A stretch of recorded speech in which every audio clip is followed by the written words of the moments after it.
What is up, guys, and welcome back to another video here on Jack's Edits.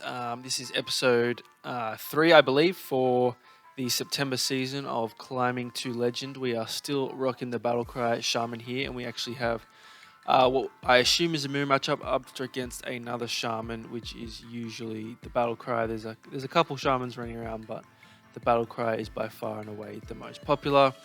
I draw the evil totem in the opening hand, which is always super nice. I'm always really happy to have that, especially on the coin. Coining it out on one means that you're generally always going to get at least 2 procs. Now here I actually draw a second evil totem. Now this is looking pretty nuts. The evil totems are a super good way to high roll early in the game. Obviously getting all these 1-cost cards that complete your quest mean that you can finish the quest really quick. And on top of that, the lackeys themselves are just super powerful. So here on turn 2, I'm expecting maybe a questing adventurer, maybe an evil cable route, something along those lines. So you can obviously start getting completed with this quest as well. Novice engineer, another pretty common one on 2. But he's not able to kill off my guy, and more than that, he also doesn't contest to kill it on the board either. So I'm going to get 2 procs, one from each this time. So far that's 3 lackeys in totals from these guys, and this is looking bad for him, just because like these 1/1s, they don't seem like much, but they can super easily win games just all by themselves. Especially I've got the 2 Titanic lackeys in hand here, which means that I have the potential to make these guys even harder to kill, which is super exciting. So I've got heaps of options here, heaps of battle cries. I'm going to choose to play the quest there, and then I'm going to play both of these Titanic lackeys. I choose to play them both on the same one rather than one on each. Both pretty good options, but this one I just feel like 6 attack is so high and so hard to kill, and therefore without some sort of spell, he's going to struggle to get through the first one, and therefore the second one is going to be safe as well. So that is exactly what it looks like is going to happen here. He's going to draw another card with the buff novice. He's going to create a lackey in his hand, and he's also going to play. All right, so he's got the Mogu Flesh Shaper, and he actually got the Kobold Lackey. So he high rolled super well there, which is very fortunate for him. He's actually managed to kill both my totems there, which is pretty crazy. And then he evolves that Mogu Flesh Shaper into a 7/7, which is pretty nuts, and it actually also buffs his Bog Slosher, which is an elemental. So that's pretty nice for him. I have got my own Mogu here, as well as the mutate in hand, so that's super nice. Play it for 0, mutate to a 5/5, which is pretty weak. Here I actually wanted to play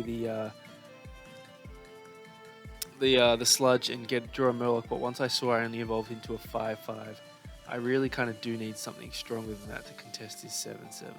And I actually get super lucky here. I get a 9/9 rush, so I'm able to kill off his 7 attack minion there, which allows me to then trade the rest of the board really nicely. So very lucky with that evolve there, but good play definitely to choose to evolve that a second time after only getting a 5/5.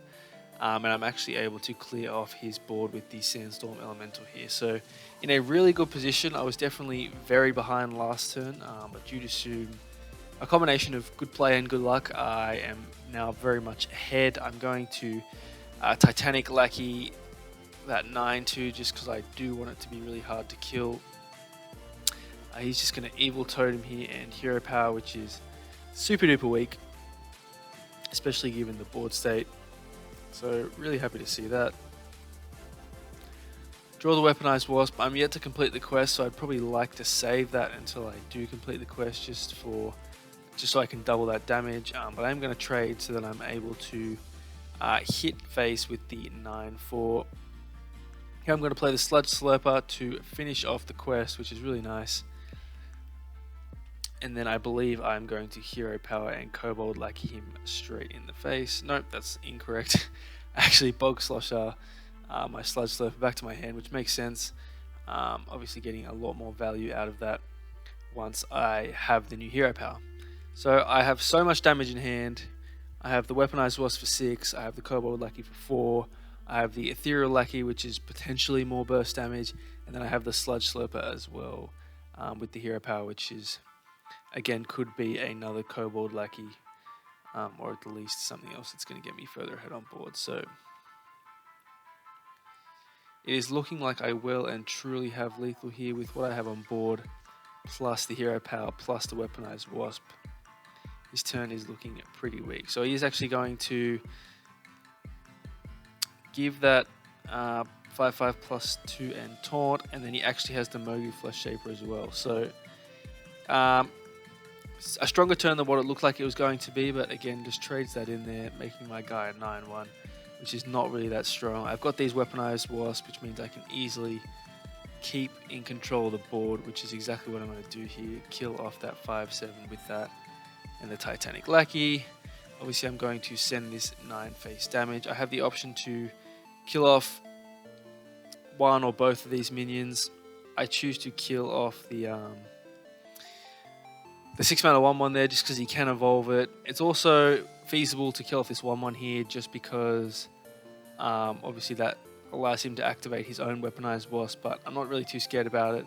He can already kill the 9/1 and I have plenty of damage other than that. I'm just going to hero power and then Sandstorm Elemental, not quite enough to clear off the board. Me now have easy lethal in hand. Just between the Kobold Lackey and the weaponized wasp, that's 10 damage by itself. Plus I have this 3/1 on board, plus whatever is inside of the box with the Ethereal Lackey and the Sludge Slurper. On top of that, I draw the Bug Slusher, which again, more face damage. I can return that Kobold Lackey to my hand if I need and replay it. So I have heaps and heaps of damage here. I do choose to trade there just for a little bit of minor BM, but then I am going to finish him off.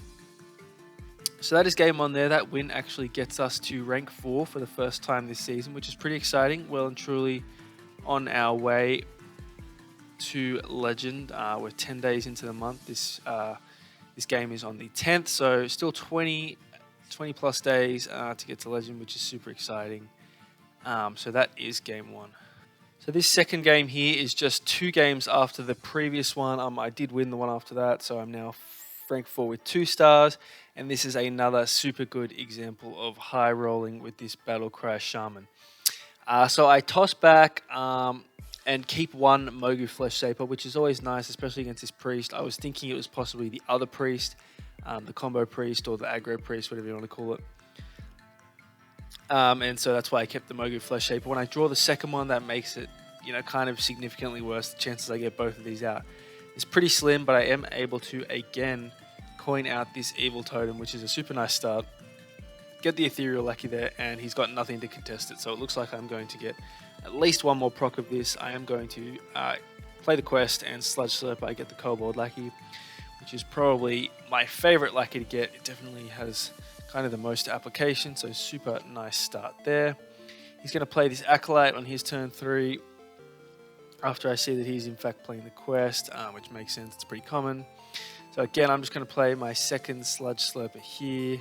I get the Witchy Lackey, which is good given that I have these 2 Mogu Flesh Shapers in hand. So I'm going to play this Faceless Lackey here just to make my board as wide as possible because I want to get down these Flesh Shapers as early as possible. I actually get the second Witchy Lackey there, which is pretty awesome given that I have 2 of the Flesh Shapers in hand on the left there. So I suspect I'm not going to be able to play them next turn just because he's going to be doing some trading. He's going to have cards in hand, which will potentially whittle down my board. But the sooner I can get those out, the better, especially if I manage to get them out and have the mana to Witchy Lackey as well. Sorry, it's a bit of a hard one to say. So he's just going to Cleric and then heal on both sides, drawing him a card with the Cleric, as well as already drawing a card from that Acolyte. He's then going to Power Word Shield the Acolyte, and that is going to be the end of his turn. So a pretty strong turn there from him. We're both fighting pretty aggressively for board here. I'm going to hit him with the Well Played as I play both of these Mogu Flesh Shapers. He actually flooded the board enough that I was able to play both of these, which is pretty nuts, and then I am going to hit him with the double Witchy Lackey, which is a little bit rude. Now I am going to be a little bit short of board space here to actually be able to play both of these. So I play the first one, and I actually get Alec here, so that is pretty nutty. Obviously, I'm going to trade once with the Acolyte there so I can fit my second Witchy Lackey which I am going to do right now. Hit that second Mogu, and we get a 5/5. So not quite as strong, but still obviously an insane board for turn 5, and I'm still floating a mana there as well. So this is pretty unbelievable. Like I said, this is a really great example of high rolling with this deck. He's going to play the injured Tol'Vir here. He's going to hit it with the Power Word Shield. I'm assuming here he's just going to heal it up as well. Oh, he actually has the Divine Hymn, so that is going to put a decent dent in his quest, and also kind of really heal him up a lot there, both his guy, and then he actually silences my Alec here at the end there, which is pretty annoying. If I want to play any minions this turn, I am going to have to trade off some of these small guys because I don't have any board space left. This Evil Totem, again, really putting in work, generating a lot of lackeys, which is super nice. I am going to play the Questing Adventurer there just to finish off the quest. Obviously, I don't want to wait until after the quest, otherwise that just becomes a dead card. So I'm going to kill off this Faceless Lackey here, just so I have a little bit more board space if I want to play something. I am just going to Hero Power and shoot him in the face for 4. Again, it's a pretty aggressive play, but given the amount of damage I have in hand and the amount of options I have to generate lackeys, draw cards, generate spells, I don't mind the aggressive play there, just spending the 1 mana so that I'm free to do another play with that mana next turn. So he's just going to play the Ziliax on 5 and kill off the Evil Totem, which is good for him. He gets to keep his Divine Shield. I'm guessing he's hoping to heal for 9 here rather than just 6.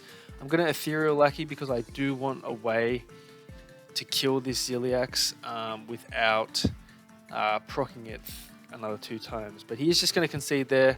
There was actually an Earth Shock in that second option, which means I would have had the easy kill on the Ziliax anyway there. So that is game 2. As always, thank you for watching, guys, especially if you made it all the way to the end of this video. I would love you to leave a comment, give some feedback, leave a like, leave a sub if you want to see more. That would be really great. I'm super excited about this Pushing to Legend series for this season of September. And at the end of it, once I've hopefully mastered this Shaman deck, I'm going to do a full video on how to play the deck, the different matchups, and all that kind of good stuff. So hopefully I'll be able to keep bringing you wins and really interesting ones with this deck. And until next time, peace.